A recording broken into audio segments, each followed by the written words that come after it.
যে সিন্ডিকেট ওই সময় ছিল, স্বৈরাচারের সময় ছিল, সেই সিন্ডিকেট এখনও তলে তলে কাজ করতেছে। এই সিন্ডিকেটে ভেঙে দিতে হবে। আমরা ঘোষণা দিচ্ছি, বাংলাদেশ জামাত ইসলামী এবং ছাত্র শিবির সবাই মিলে আমরা সরকারের পাশে দাঁড়ায়ে ওই সিন্ডিকেট আমরা ভেঙে আমরা একটা সুন্দর একটা সমাজ ব্যবস্থা গঠনের জন্য চেষ্টা চালাবো ইনশাআল্লাহ। আমাদের এই দল কোনো নিছক রাজনৈতিক দল নয়, শুধুমাত্র ক্ষমতায় যাওয়াটাই আমাদের উদ্দেশ্য নয়। আমরা মানুষের সেবা করতে চাই। আমরা ক্ষমতার বাইরেও থেকেও সেবা করব, ভিতরে যদি যেতে পারি তাহলে আরও বেশি করে সেবা করবো ইনশাআল্লাহ। আসসালামু আলাইকুম ওয়া রাহমাতুল্লাহি ওয়া বারাকাতুহু। এই রমজানের ব্যাপারে আমাদের প্রিয় নবী এত সজাগ ছিলেন, উনি 2 মাস পূর্ব থেকে প্রস্তুতি নিতেন। সেই মহামান্বিত সেই মাস আমাদের নাড়া দিচ্ছে আর কি, স্বাগত জানাচ্ছে। প্রিয় ভাই এবং বন্ধুগণ, মুসলমানদের আমরা যে ঈমান আনি, কেমন এই ঈমানের ভিতরে ফরজ বিষয়গুলো আমাদেরকে পালন করতে হবে, এটা আমরা ঘোষণা দেই। তো সেই ফরজের মধ্যে অন্যতম প্রধান ফরজ হচ্ছে এই রমজান। বুনায়ন ইসলাম আল্লাহ খামসিন শাহাদাত আল্লাহ ইলাহা ইল্লাল্লাহু ওয়া আন্না মুহাম্মাদান আবদুহু ওয়া রাসূলুহু, প্রথম কথা যে ঈমানের ঘোষণা দেওয়া। 2 নম্বর বলছেন আকিমুস সালাত, নামাজ কায়েম করো, ওয়া ইতাউজ যাকাত, কেমন তোমরা জাকাত আদায় করো, তারপরে তোমরা হজ করো, আল হাজ্জু আসামু রমাদান, রমজান মাসে রোজা রাখো। তাহলে ইসলামের যে স্তম্ভ, এই স্তম্ভের একটা প্রধান একটা স্তম্ভ হলো রমজান। তাহলে এই প্রধান একটা খুঁটি যদি না থাকে, ঘরটা দুর্বল হবে না? বলেন, 5টা খুঁটি যদি মজবুত হয় তাহলে ঘরটা মজবুত হবে। প্রাকৃতিক দুর্যোগ মোকাবেলা করতে সেই ঘরের বাসিন্দাদেরকে সহযোগিতা করবে। আমাদের প্রাকৃতিক দুর্যোগ কোনটা? শয়তান, আজাজিল, কেমন যে শয়তান চ্যালেঞ্জ করছে আল্লাহর সাথে যে তোমার বান্দাদেরকে তুমি জান্নাত দিবা আর আমাকে জাহান্নামে দিবা, এটা হতে পারে না। আমি তোমার বান্দাদেরকে ফুসলাইয়া ফাসলাইয়া তাদের প্রত্যেকটা লোমকূপের ভিতর দিয়ে তাদের আক্রমণ করব, সামনে দিয়ে, ডান দিয়ে, পিছন দিয়ে, কেমন এমনভাবে আক্রমণ করব তোমার নিশানা ভুলে যাবে, তোমার ইবাদত ভুলে গিয়ে তারা সব জাহান্নামী হয়ে যাবে।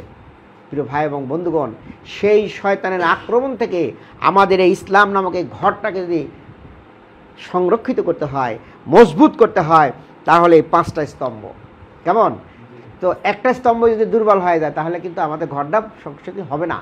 তো এই ইসলামের এই ঘরটাকে মজবুত করতে হলে 5টা স্তম্ভ দরকার, আর এর উপরে একটা ছাদ দরকার। কি বলেন? সেই ছাদটা কোনটা? আল জিহাদ ফি সাবিলিল্লাহ, আল্লাহর দ্বীনকে, আল্লাহর আইনকে এই জমিনে বাস্তবায়ন করার জন্য যে প্রচেষ্টা করা, যে সাধনা করা, তৎপরতা চালানো, জেল জুলুম উপেক্ষা করে যে কাজটা করা, সেটা নাম জিহাদ। সেই জিহাদ হলো ছাদ, কেমন তাহলে পরিপূর্ণ ইসলাম হলে এই 5টা স্তম্ভ লাগবে, ছাদ লাগবে, আর কি ওয়াল লাগবে না, আসবাবপত্র লাগবে না, সেটা আমলে সালে, সৎ কাজ। এই একটা কাজ হলো সৎ কাজ। আজকে আপনাদের সামনে আমরা হাজির হয়েছি সামান্য কিছু উপহার সামগ্রী নিয়ে।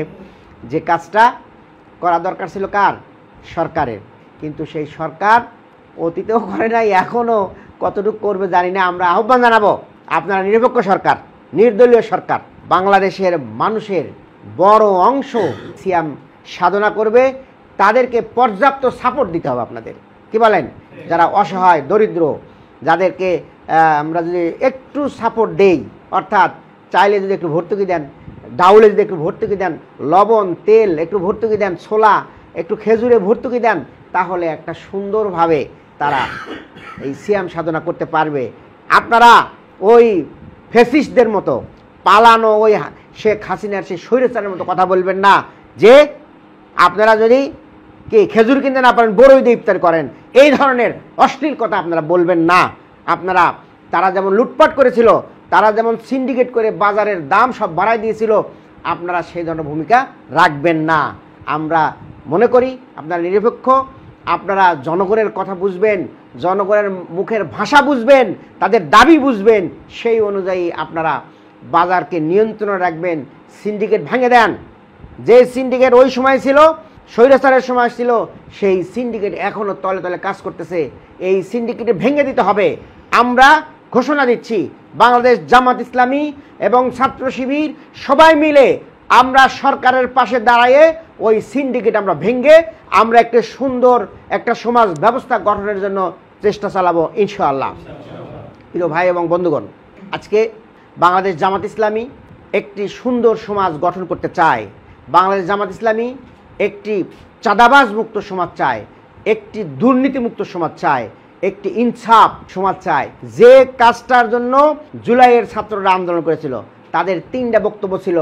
একটা ছিল উই ওয়ান্ট জাস্টিস, ন্যায় এবং ইনসাফ চাই। 2 নাম্বার ছিল নারায়ে তাকবীর, আল্লাহু আকবার, আল্লাহর বরত্ব ঘোষণা করছে।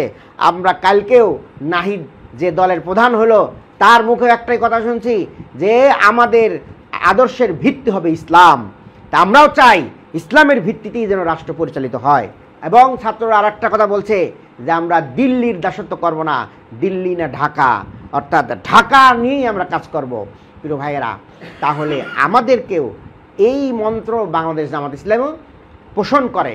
আমরা সেই মন্ত্র নিয়ে এই দেশে যেন একটি ন্যায় ইনসাফ কায়েম হয়, সেই জন্য আমরা প্রচেষ্টা চালিয়ে যাচ্ছি। আমাদের এই দল কোনো নিছক রাজনৈতিক দল নয়, শুধুমাত্র ক্ষমতায় যাওয়াটাই আমাদের উদ্দেশ্য নয়। আমরা মানুষের সেবা করতে চাই। আমরা ক্ষমতার বাইরেও থেকেও সেবা করব, ভিতরে যদি যেতে পারি তাহলে আরও বেশি করে সেবা করবো ইনশাআল্লাহ। আপনারা দেখেছেন যেখানেই দুর্যোগ সেখানেই বাংলাদেশ জামাত ইসলামী, যেখানেই সমস্যা সেখানেই বাংলাদেশ জামাত ইসলামী ছুটে গেছে। আপনি কয়েকদিন আগে ফেনীতে বন্যা হলো, সেখানে বাংলাদেশ জামাত ইসলামী আমিরে জামাত ডক্টর শফিকুর রহমান ছুটে গিয়েছেন। মহানগরে আমির নুরুল ইসলাম বুলবুল, আমাদের সেক্রেটারি ডক্টর শফিকুল ইসলাম মাসুদ সহ একটা বিশাল টিম আমরা 7 দিনব্যাপী 3 দিনব্যাপী আমরা সেখানে কাজ করেছি, রিলিফ ওয়ার্ক করেছি। প্রিয় ভাইয়েরা, আমরা গিয়েছি জামালপুরে, আমরা গিয়েছি সিলেটে, যেখানে বন্যা সেখানে বাংলাদেশ জামাত ইসলামীর আমির ডক্টর শফিকুর রহমান এবং বাংলাদেশ জামাত ইসলামী ঢাকা মহানগর দক্ষিণ আমরা সেখানে ছুটে যাওয়ার জন্য চেষ্টা করেছি। ঠিক একইভাবে আপনাদের সামনেও আমরা ফুড প্যাকেটের কিছু উপহার এনেছি। এগুলো খুবই সামান্য, আমরা আরও চেষ্টা করব আপামার জনসাধারণের মাঝে যাওয়ার জন্য, এবং সেই সাথে সাথে আমরা সরকারকে আহ্বান জানাবো এবং বিত্তবান মানুষ যারা আছেন তাদেরকে আহ্বান জানাবো। সবাই মিলে যদি আমরা অসহায় মানুষদের পাশে এসে দাঁড়াই তাহলে সবার মুখে হাসি ফুটবে, এবং যে সিয়াম সাধনার মাধ্যমে আল্লাহর নৈকট্য হাসিল করা আমাদের জন্য ঘোষণা করা হয়েছে যে লাআল্লাকুম তাত্তাকুন, তাকওয়া অর্জন করতে পারো, সেই তাকওয়ার গুণে যেন আমরা গুণান্বিত হতে পারি সেই জন্য আমরা চেষ্টা করব। এবং আপনারা নিজেরা ইসলামের কথা মানুষের কাছে প্রচার করবেন এবং বাংলাদেশ জামাত ইসলামের জন্য দোয়া করবেন, আমরা যেন এই কাজ যেন আরও বেশি বেশি করতে পারি। আল্লাহ আমাদের তৌফিক দান করুন। ওমা তৌফিক ইল্লা বিল্লাহ। আসসালামু আলাইকুম ওয়া রাহমাতুল্লাহি ওয়া বারাকাতুহু। এখানে আল্লাহর দেয়া বিধান যদি এই সমাজ ব্যবস্থায় কায়েম হয় তাহলে কোনো অশান্তির দাবানল আর জ্বলবে না। সেখানে মারামারি, কাটাকাটি, হানাহানি, রক্তপাত, এই যে বৈষম্যর কথা বারবার বলা হচ্ছে, কিসের বৈষম্য? সমস্ত বৈষম্যগুলোকে সমতা আনতে পারে কে? ইসলাম। সমতা আনতে পারবে কে? সুখী সমৃদ্ধশালী একটা সোনার বাংলা গড়ার জন্য যে স্বপ্ন ছিল, মুক্তিযুদ্ধের যে চেতনা ছিল, সমস্ত প্রকার বৈষম্য দূরীভূত হবে, একটা সাম্যের বাংলাদেশ আমরা গড়ব। সেটাকে যদি প্রতিষ্ঠিত করতে হয় তাহলে ইসলামকে রাষ্ট্র ক্ষমতায় নিতে হবে ইনশাআল্লাহ। আপনারা সেই ব্যাপারে সর্বাত্মক কী করবেন? সহযোগিতা করবেন। এটা আমরা একটা দায়িত্ব পালন করছি মাত্র। এখানে খেয়াল করবেন যে এই ফুড প্যাক বিতরণ অনুষ্ঠানগুলোতে আমরা দেখেছি যে অনেক জায়গাতে অনেক হিন্দুদেরকেও আমরা দিচ্ছি। আমরা কিন্তু এখানে দেখছি না যে কে জামাত করে, কে শিবির করে, অথবা কে বিএনপি আওয়ামী লীগ, অথবা কে হিন্দু, অথবা কে বৌদ্ধ খ্রিস্টান, সেটা বিষয় না। বিষয়টা হচ্ছে আমাদের কাছে মানুষ, নাকি সবাই কি মানুষ। এই জন্য আমরা অগ্রসর হচ্ছি। আপনারা এই কাজে আমাদের জন্য দোয়া করবেন, আমরা যেন আরও বেশি বেশি করে আপনাদের এই খেদমতমূলক কাজগুলো আমরা বেশি বেশি করতে পারি। আল্লাহ সেই তৌফিক আমাদেরকে দান করুন। মানুষকে কোরআনের কথা বুঝাবেন, ইসলামের কথা বুঝাবেন। পাশাপাশি আসলে যদি রাষ্ট্রীয় ক্ষমতা ইসলাম প্রতিষ্ঠিত না হয় তাহলে ইসলামের যেই সুশীতল শান্তি এটা আসলে সবাই ভোগ করতে পারে না। এই জন্য রাষ্ট্রীয়ভাবে ইসলামকে আমরা কিভাবে পৌঁছাতে পারি সেজন্য আমরা আমাদের জায়গা থেকে চেষ্টা করা দরকার। তো রমাদান মাস মূলত কোরআন নাজিলের মাস। আমরা আপনাদের কাছে বিনীতভাবে অনুরোধ করব, এই মাসকে যেহেতু আমরা কাছে পাচ্ছি, আমরা আমাদের জায়গা থেকে যতটুকু সম্ভব কোরআনকে বুঝে পড়ার চেষ্টা করব এবং যতটুকু বুঝবো ততটুকু নিজেদের জীবন আমল করার চেষ্টা করবো ইনশাআল্লাহ। আল কোরআনের মাস এসেছে, জাগরে মুসলমান, হও পেরেশান, রাখো অম্লান হৃদয়ে রমজান।